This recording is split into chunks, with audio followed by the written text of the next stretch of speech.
we found that the two most vulnerable groups in most companies were sales and developers, interestingly enough. But what was surprising is they didn't click on the same types of fish, but they were both equally as likely to fall for something.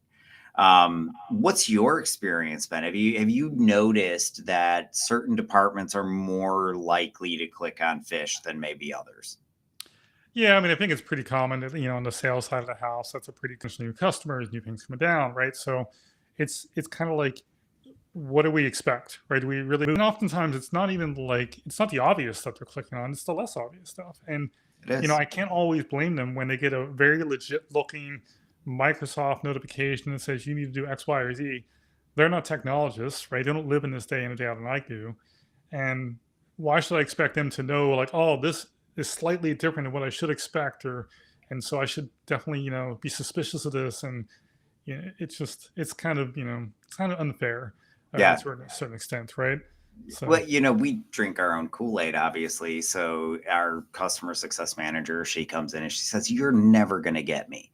And then one day we have this fish that, you know how modern cars will tell you if you need an oil change or whatever. So we say, "Hey, you've got your check engine light on. You need to take it in for an instant service." And she clicks it, and was about to have her whole day ruined. But it does go to show that if you hit somebody at the right time with the right thing, there is that very likely scenario where they are gonna click in it. And like you said, it's not always the really common stuff. It can be that, that mundane everyday stuff. That's often sometimes where we let our guard down. The last pass master password change thing. Yeah, sure, it's going to freak me out, but I'm also more likely to notice that fish too.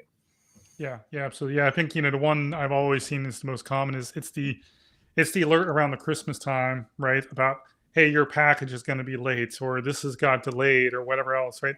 They're not in the mindset of like, hey, someone's trying to get me. They're in the mindset of the holiday spirit, and now they're Yeah. worried that what they bought for somebody isn't going to arrive, right? And they go and they click on something, and I always go and talk, and it's like, so you got an email from Amazon? They said, yeah. I said it, and it said your package was whatever. And I said, yeah. So I was really worried about it. I'm sorry, I didn't think about it. I said, do you have your Amazon account set up for your work email or for your personal? And I went, well, personal. And I went, so why you click on, and they didn't click. And then they go, oh, yeah, right. But at that moment, that's not how their mind is thinking. They're working, right? They're in a Yeah. busy day. They're doing whatever at work. This pops up. Now they're concerned about something. They just jump on it, and they're not using. It's not a rational, like, thought process. But that's how these Yeah. people work, right? So Well, and I think that's why we run the simulations in the first place, is because we need the user to actually go through that experience in order to, for lack of a better term, implant human virus definitions. When they've gone through the simulation, they've gone through that experience, that next time hopefully, it was us that caught them instead of the real bad guys in it. And I right. think it helps them to stop and think twice about what they're doing before they do it.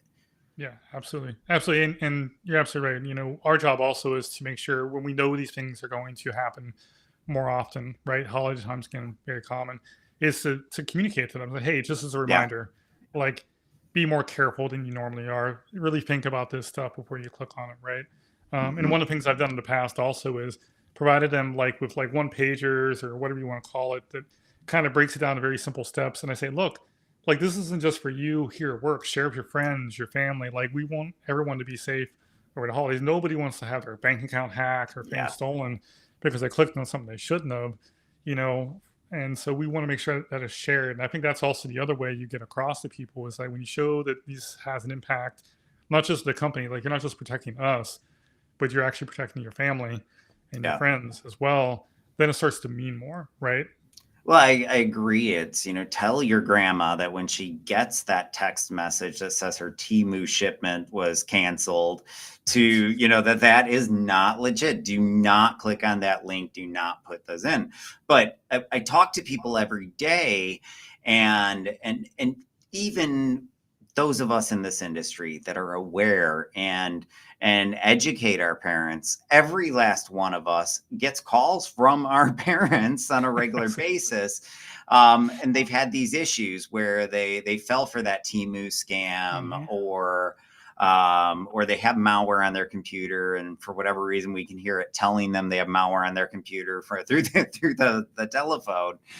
But I think it just goes to show that we have to do a better job as a society of educating, particularly the oldest of our society and the youngest of our society. I mean, we should be starting really young and embedding it to where when we're teaching people about their cell phones, we're talking about cybersecurity too, and privacy. Absolutely.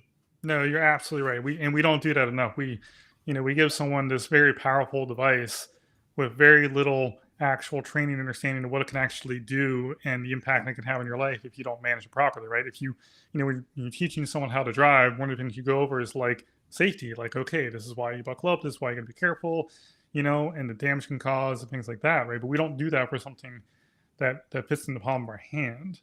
And we definitely need to do more of that. But I think there's also the other aspect of it is I don't think we put enough pressure on the actual developers of those tools to protect us as well, right? They're so focused on the bottom line and earning more money that they're not protecting us.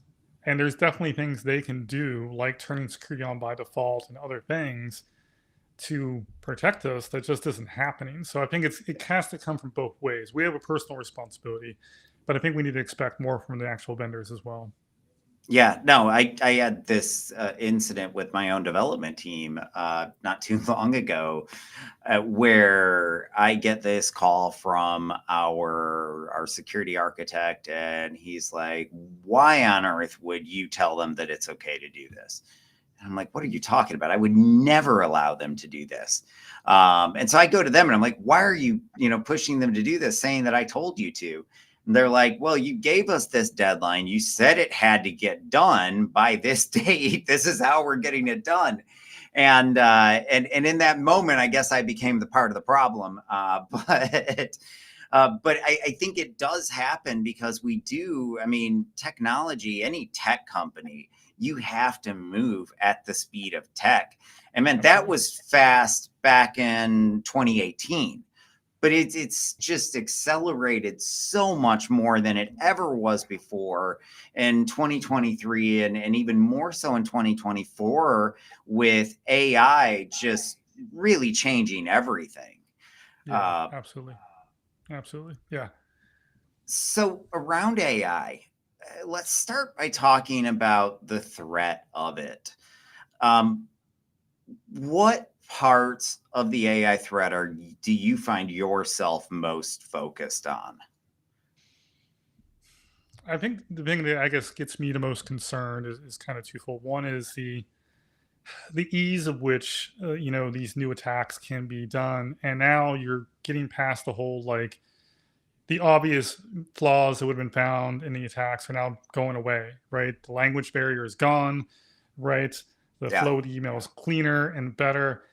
Tools that would normally pick up on those things can't anymore because they can't tell the difference. Those things are like just that to me is concerning because it means those phishing emails, those phishing attempts are now way better than they used to be. And then you put on top of that the speed at which they can craft them.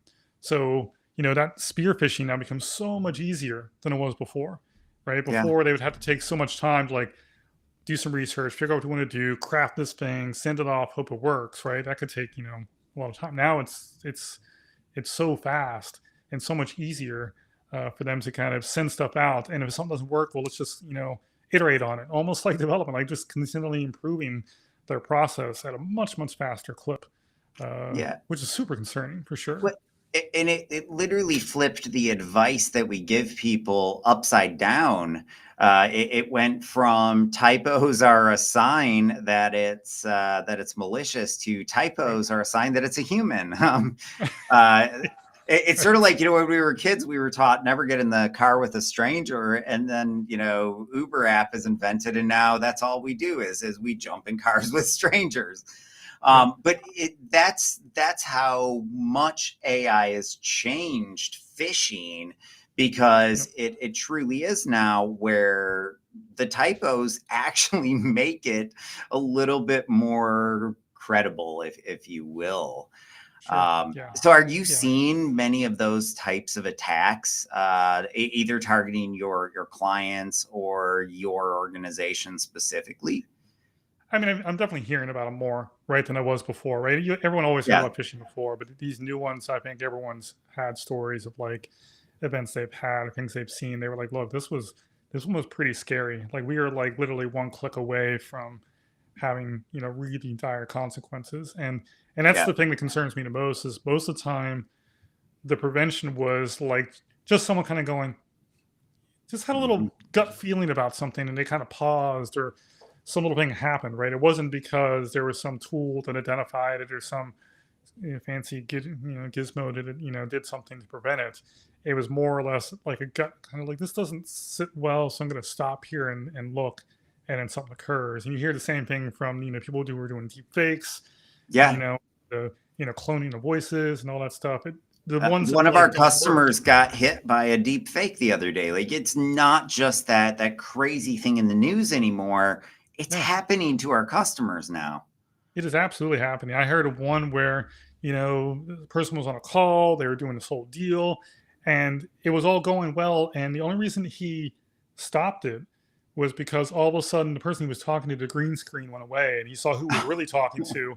And then it popped back and he was like, whoa. And of course they killed the call and they did all the things they were supposed to do. But he said, why it like broke at that point and didn't work and all of a sudden it popped back on was that's the only thing that saved them.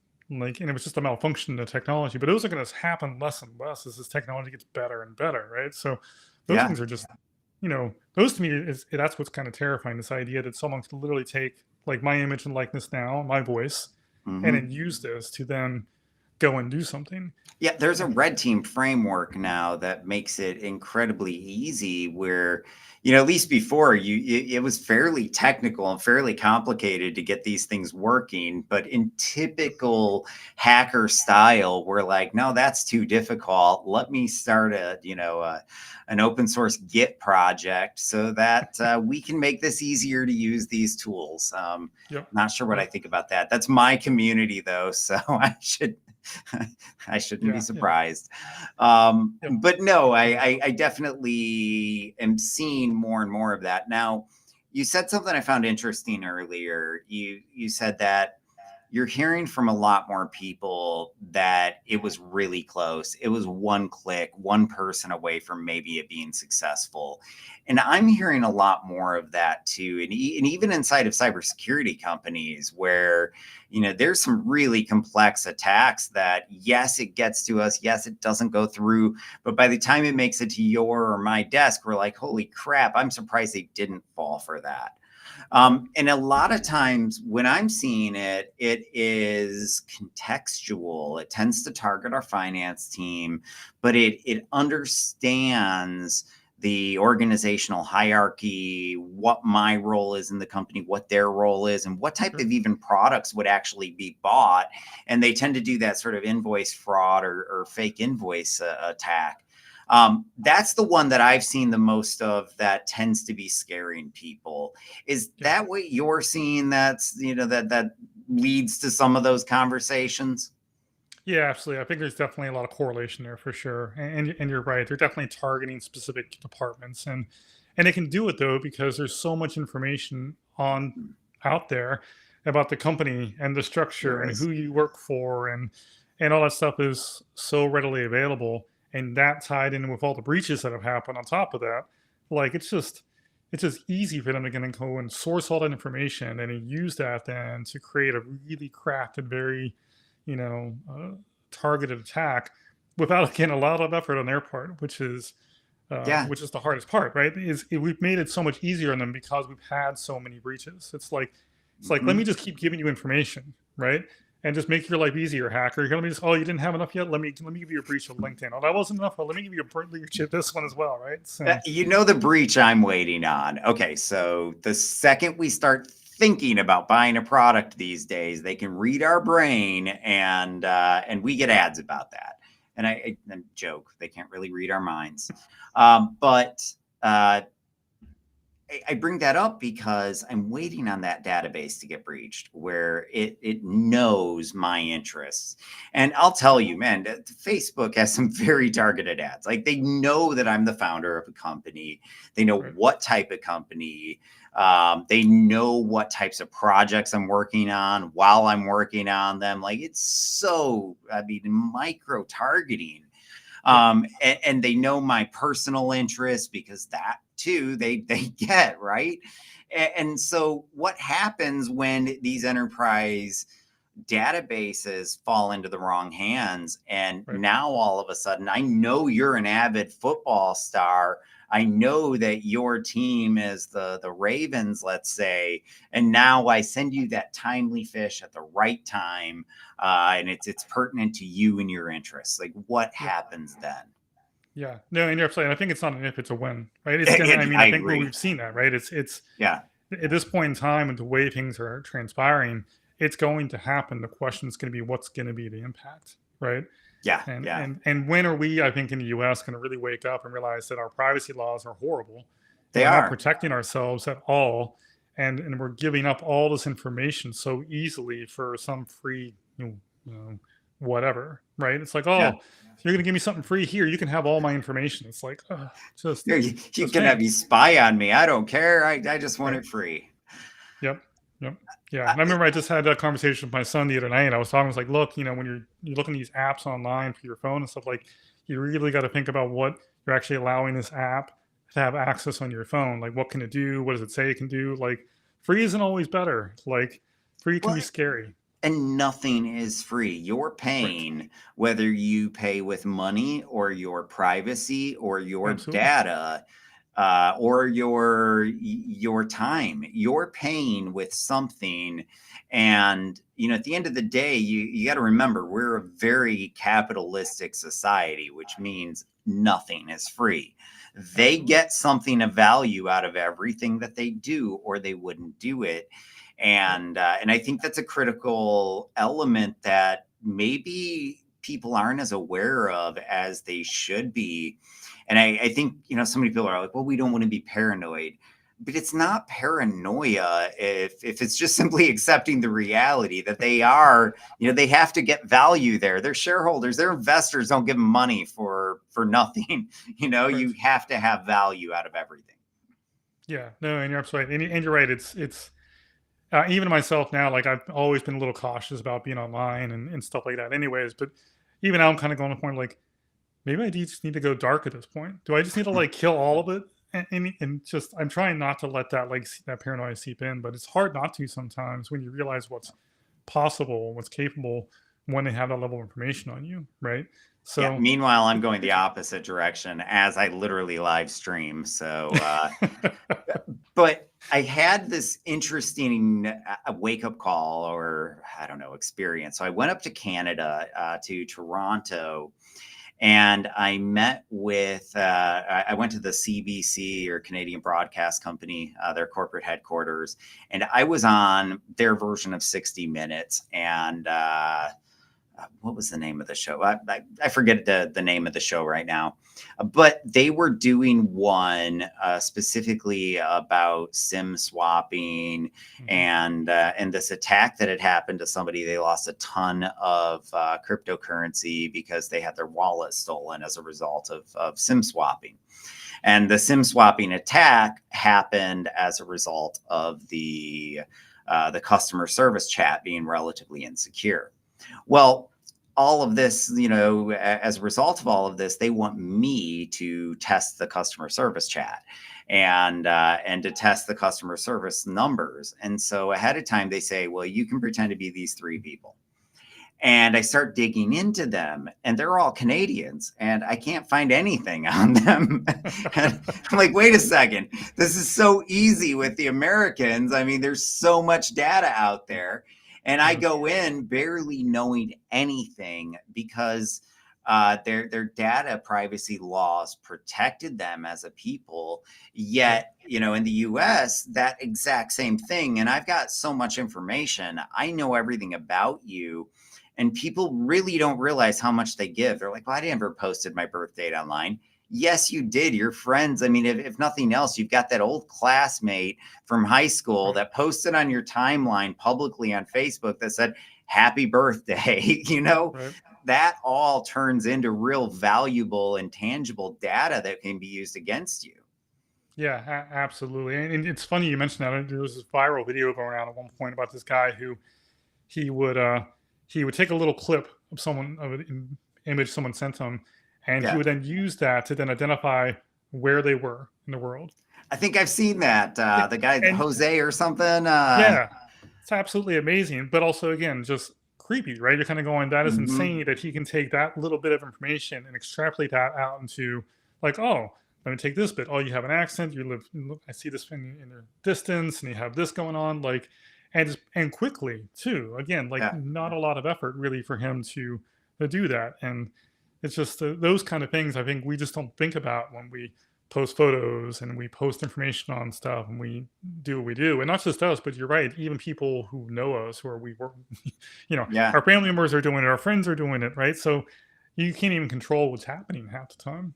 Well, and in the early days of Instagram, I mean, everyone was posting photos that were geotagged, and Right. and so you could typically use it to find somebody's exact home address Yep. and even figure out sort of their routine and where they were going. And so Absolutely. yeah, Yeah. privacy, I think, is not just something that needs to be legislated, but just the same as in high school and college, we're always talking about how we got to bring cybersecurity to people at a younger age.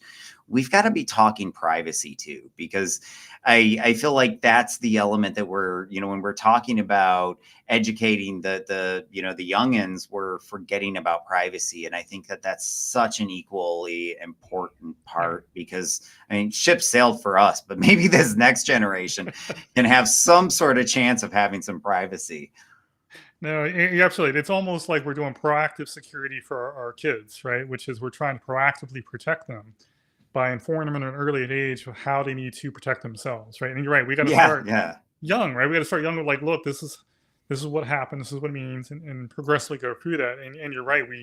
We teach them so much in these schools, but sometimes we miss some of the bigger pieces as well. Like, you know, how to keep yourself safe and secure online, and what that means when you don't, and what the ramifications can be. And it's not just about like, I know there's big things out there around suicide happening because people get bullied and stuff, and that's horrible. But it's also other things as well, right? That can happen. Your accounts can get hacked, your credit score can get jacked up. I mean, all sorts of things that can yeah. have long term effects as well. Well, yeah, and I mean, on the whole thing of bullying, I know when I was a kid, bullying was rampant. I was a nerd. I found out firsthand. I did a case study on it, if you will. But no, I mean, it took how many decades for them to actually get that training into schools and do something Right. about it. And it was a problem for over a decade after I was in school. It was a problem when Sure. my parents were in school.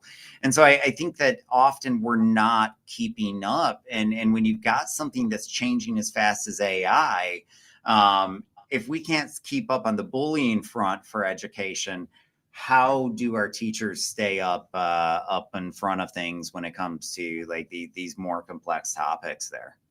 Yeah, absolutely, absolutely. It's definitely something we need to do a better job of in all the schools, and Yeah, getting in front of it, and that kind of training them and prepping them for it, and trying not to do it in a way that's scary, right? I'm not trying to scare anybody or again make people paranoid. It's more about awareness. It's like just be yeah, aware, right? Of the choices you're making and the impacts they can have. And it's so hard, you know.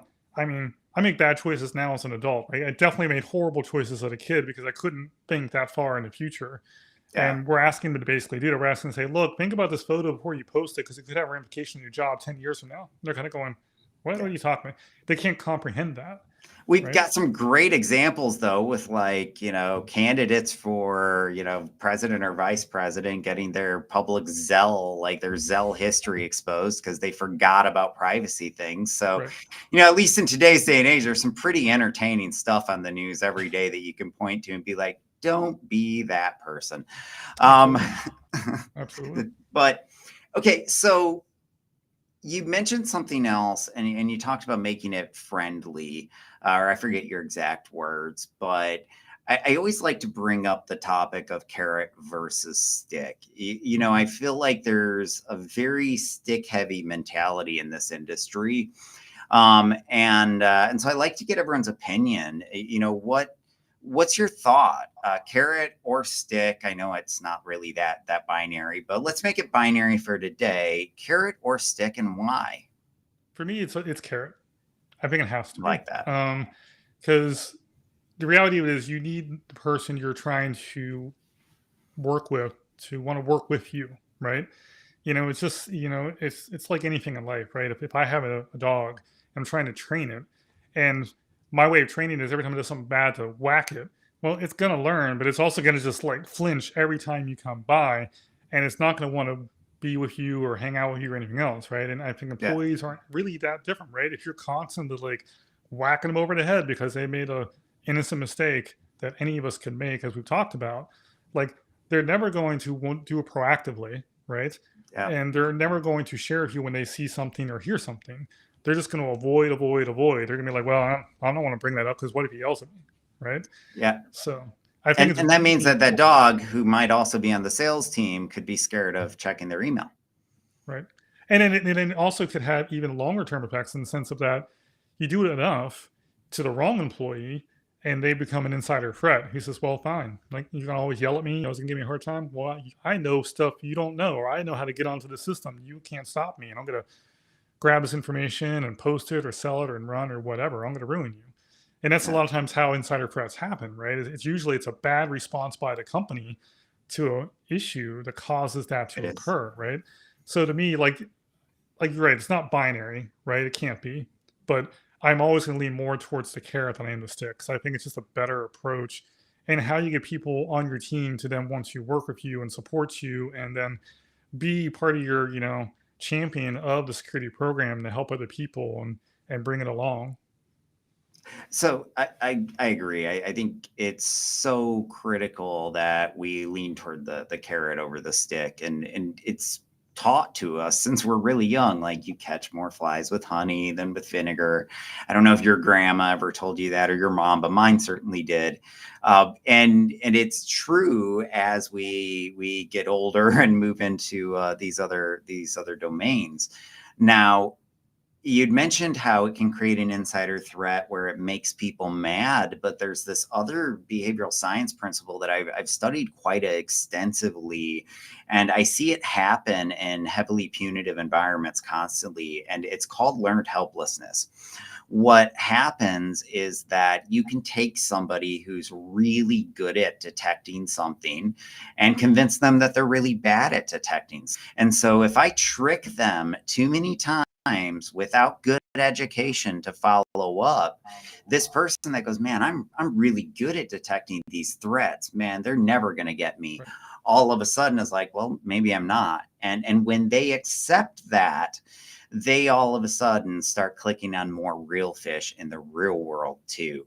And so Right. and we see it in our metrics as well. And so it's so critical that we keep things more positive, because we don't want our salespeople afraid to check their email. In fact, we don't want anyone afraid to be in their email. Right. The world runs in email. So I think that, so many people just try and like, oh, you can never click on anything. How am I going to reset a password? Like, let's Right. be realistic about this, because I've never seen a password reset link that I didn't have to click on. Right. No, So, absolutely. Yeah. And you said something there that's really important, which is it's about communicating them and explaining the why, right? So oftentimes we mhm, in security will tell people, don't do this. We tell them we don't ever get into the why they shouldn't do it. Like, yeah, I know sometimes it's obvious, but sometimes it helps to sit down and have those overt conversations of like, hey, look, here's why this matters. Here's what can occur if we don't do this, that, or the other, right? Or yeah, here's how you reach out and verify something, or reach out to me if you have questions, or I'm available to assist you or whatever. Like, one of the things I always stress to my staff is I don't care if it's Christmas morning. If you see something looks weird and funky, I'd rather you call me and it be nothing than you don't. And I come in 8 hours later and find out, oh, we have a big problem, right? yeah. They Because they just were bought afraid to reach 500,000 out. in gift cards or something. Exactly, right? So I think we have to get to that point where they are are willing to talk to us and willing to come to us and have those interactions and know that they're not going to get penalized, not going to, get, in trouble, and we will support them, right? And help Yeah. them through whatever's happening, right? Yeah, I mean, and it's important for them to realize that, there's so many threats outside of just what they're going to experience at work. Yep. And those threats don't care if they compromise them and steal their personal money or compromise them and steal the business money. They're very non-discriminatory in that way, but they always have the same goal, and it's to steal from you. And Absolutely. there's a lot of really large companies out there that are one of the issues that they're seeing amongst their employees are these romance scams hitting them. Hmm. And so I think that that's one of the many reasons. Listen, when you get that text message from the wrong number, that your phone doesn't help matters with, because the guest I had yesterday was reminding me and pointing out about how, particularly your iPhone, when you get a text, if there's a name in that text message, it'll just populate the name like the person. And Right. so the bad guys have figured this out, and they're using that. But there's so many people getting hit by these things, and they fall for it because they gave real models over there that will get on a video call with you. So just because Yep. you've talked to somebody or done a video call with somebody does not mean they're real. No, absolutely, and you're right. It goes back to what we keep talking about, which is education, education, education. Like, Yeah. what is really happening? How does this really function and work? And how can you identify it or protect yourself from it, right? And it's just so important that we stay on top of those kind of ongoing updates to our staff, because I think what also happens is we see all the things that are coming down the pipe and all the changes and stuff, but I don't think we always keep up with keeping our staff informed what those changes are, right? Yeah. So we like get in front of them once a year for, oh, here's your security training for the year. But so much has happened in a year that's changed the whole landscape of security, right? And it really Yeah. means is we probably should be updating them monthly. Hey, just so Hmm. you know, this is what we're seeing this month. This is the latest scam. This is the new thing that's happening. This is what you need to be aware of, right? It's not about scaring them. It doesn't have to be some big, long, drawn out 45-minute thing. It could be a quick little like email. Like, hey, Yeah. here's the things we're seeing. Boom, boom, boom. Be aware of it, protect yourself, move on. Well, Kind of and thing. users prefer brevity. They really do. I mean, too often, I think we get in the weeds with our users and we get really technical with them. And the users don't want technical. They want simple, and they want short, and they want light. I mean, they're used to TikTok, and they're used to Twitter, and they're used to Facebook, and all of it. Our world is micro now. Right. Except for our trucks. But I joke, but our whole world is on this sort of micro approach to everything, and as a result, people have very limited attention spans too. So it doesn't do us any Absolutely. good to get technical, because they don't care about the headers of that email. They will never care about the headers of that email. Right. Yeah. And actually, that whole, and you're right, that whole attention span shrinking down is actually a benefit to the hacker, right? It makes their life Hmm. easier because, again, they're just having to get the hook. Once they get the hook, it, Yep. it just goes quickly from there. So it's all about them just getting that initial, like, just get them enough to so they'll click or they'll do whatever. Yeah. That's what makes it so hard, right? It's not like, you're right, no one's going to look at the headers except for maybe you and me, right? But otherwise, no one's really going to go to that level of detail. And so we have to, keep reminding staff of just that, right? Which is take the time to really understand what you're looking at. Take the extra 10 seconds. Like, it usually Yeah. doesn't take long, right? It's not like we're asking to take a full 5 minutes, like, to study this and analyze. Just give it a quick. And if you have questions, just ask your IT department, ask me, ask whoever. Like, is this real? Like, do I trust this? Is this okay? So, And trust your gut. That is quite literally your subconscious's job, is to alert to threats, absolutely. and it can be tuned to alert to those things. So if you don't know why, but something feels off, that is your body's sort of subconscious telling you that something's off. In fact, I read this Absolutely. book called Thinking Fast and Thinking Slow, or something like that. but or maybe it was regardless of the title, it talked about how we live in our conscious brain, and that's our slow brain. But the part of our brain that it acts as our subconscious, that makes sure we don't forget to breathe, that our heart doesn't stop beating, that's moving so much faster, it's insane. And Right. so if you were to just make it miles per hour, and you've got your slow brain going at 1 mile per hour, that fast brain's at 5,000 miles per hour. And I think users don't realize as much as maybe they need to, that gut response is their body's natural mechanism just adapting to evolving technologies. Yeah, and you're absolutely right. And I think you're right. They don't pay attention to that enough, and they need to trust it. Yeah, It's there to try to help you, protect you for a reason, and it's not going to hurt to follow it, right? yeah. To give yourself a second to then verify it. So I want to make sure we get time for just a couple more things here. Number one, over your years in cybersecurity, what are some of the top practices that you would recommend for anyone to make their awareness at really any part of their awareness, but their human element more secure? So I think it goes back to what I mentioned before, which is you have to know your users, right? And you have to be accessible to them, and you have to show that you're willing to work with them, hear them, partner from whatever, right? And that usually means that doesn't happen in a meeting, right? That doesn't happen in me doing a presentation or sending for training. That happens through me having conversations with them about anything Yeah. else in the world, right? Just human to human. Like, hey, how was your weekend? What are you doing? How's the family? Like, just having those kind of connections across the entire company, right? We all, too often, all of us, we get in our little area of like, well, I'm an IT guy, so I only talk to the IT people. When I'm marketing, so I only talk to marketing, right? And I think for us in security, we can't fall into that trap. We have to be part of all the groups, right? We have to interact with Hmm. all the groups. And I think that matters because then, when you have those connections and you send off messages or you ask people to report things or you do a presentation, they're more likely to want to listen, right? Likability, whether we like it or not, it matters, right? The more And likable we are, more willing to work with you. and I would even add an element to that. It's not even just the likability, but I've almost never gone out where, or, let's say for drinks with somebody from a different department, where I didn't learn something that helped me better understand the company's risk. Absolutely. And I think that's another element, is because as security professionals, it's taken for granted that there's so much of the company dynamic that we're never getting exposed to, but we still have to protect it.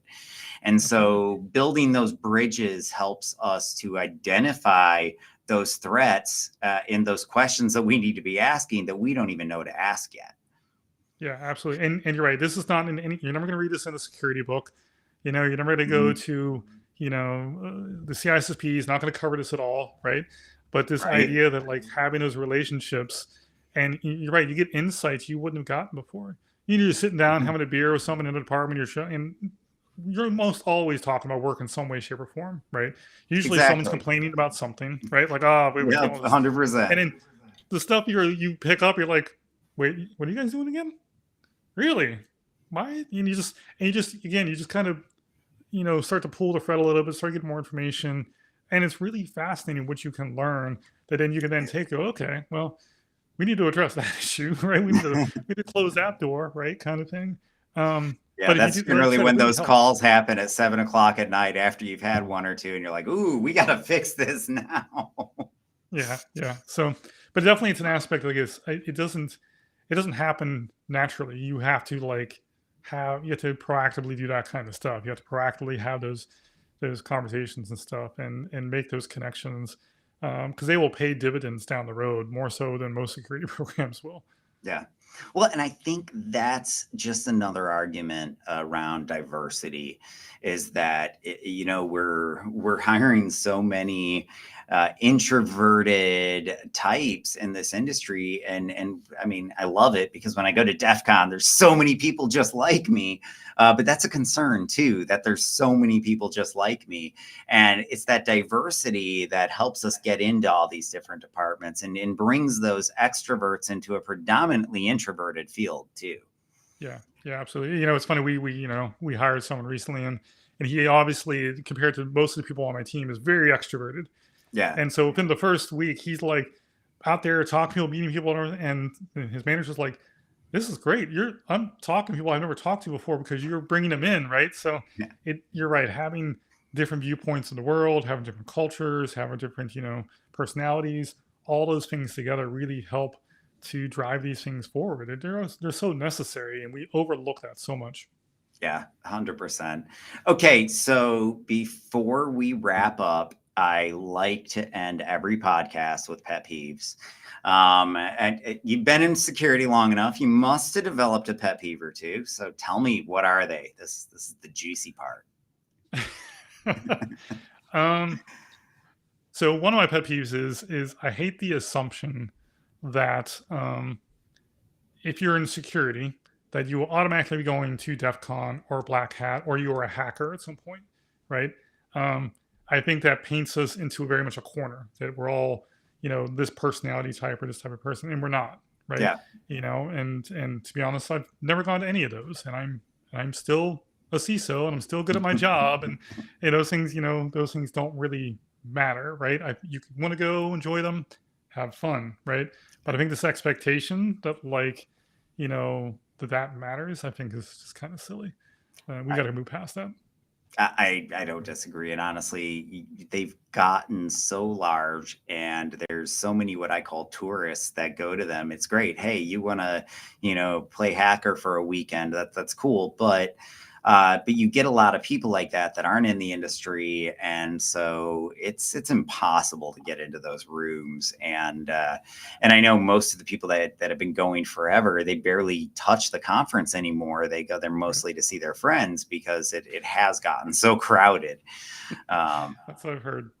Yeah, and to me, like I much prefer the local, smaller conferences where, again, I make connections with people that I can then see on a regular basis who we can partner with and help each other out and be in our network and support each other, right? Those things matter to me more so than the big extravagant shows that to me, like, they're cool and they're fun. Don't be wrong. Like, I'm not saying I wouldn't have a blast, right? Yeah. But like long term, how much does that help me? Probably not a lot, right? The local ISSA chapter where I meet local CISOs who I can then have lunch with on a regular basis and help each other out or ask questions and feel like I have an actual connection. That is so much more worthwhile to me. I prefer the smaller conferences too. I mean, as a vendor, not just personally, but as a CEO of a company, I'd rather go to a small conference and support that, where I can talk to people like yourself, and build real relationships. Than, well, I mean, I've sponsored RSA and Black Hat in the past, and what happens is, yes, they deliver a lot of traffic. But I talk to so many people, I don't remember anyone. And those people talk to so many vendors, they don't remember any of the vendors. And so I walk out with this nice big list of extremely cold leads. I'd much prefer a smaller list of warm leads, and understanding your problems so that I can, as opposed to just being a generic vendor, be like, hey, I know you told me you were trying to work on this, this, and this, and I think we can help you. And I imagine as a CISO, you'd prefer that type of vendor outreach anyway. Yeah, absolutely. And it's one, I know my company tries really hard to do as well, which is to reach our customers where their challenges are, right? Like, let us help you. What is the challenge you're trying to address? Where can we help you solve your problems and help you become more secure and better and so forth? And I'm the same way, right? Those are the kind of conversations I want to have. Is I want to have partners who are there to help me, solve my challenges, right? And that's how I think we need to go about it. And I think you're seeing a bit of a swing in the industry as a whole, hopefully moving away from the whole FUD approach, right, to a more embracing like we should be helping each other solve problems and addressing those challenges. And if I can't help solve your problem, here's a partner or someone who can, right? And Yeah. we take a more, pragmatic approach like that, as opposed to like, oh, if you don't use my tool, you're going to have a breach, and then you'll be sorry. And it's like, just go away, right? That doesn't help me at all. It doesn't make me feel any better, and I'm certainly not going to buy your tool at all either. So I think that's definitely an approach we have to take across the board. No, I worked for a company early in my career. I ran a red team, and we had this brilliant sales guy, but he was like too brilliant. He should have been on the team as a social engineer, I think, really. But he used fear really, really strongly. And this one pen test, he closed it, and they tell us to start the next day. And so we start the pen test. Well, first thing we do is compromise people's emails almost every single time. This one's like none other. And we get in there, and they're emailing back and forth about us, the pen testers, saying, hey, did we just screw up and hire real bad guys to hack us? And they were just terrified. And it showed me just how much that FUD can lead to all kinds of other things. And so I think, we got to sell based on merit. Will help you reduce your risk, not based on fear. Because I've actually never seen those fear or many of those fear sales pitches actually work either. If they have something in the valuable, they'll sell the value, not the fear. Yeah. Yeah, and if they do work, it's a one and done, right? They're not coming back to you a second time. They're going to use you and move on when someone Yeah. comes along who actually wants to partner with them and help them, not just try to get a sale, right? Yeah, and that client wasn't around any longer than that salesperson that closed them. And it didn't matter how much we did to try and rectify it. The damage was already done at the beginning. So Absolutely. yeah. Absolutely. Yeah. All right. Well,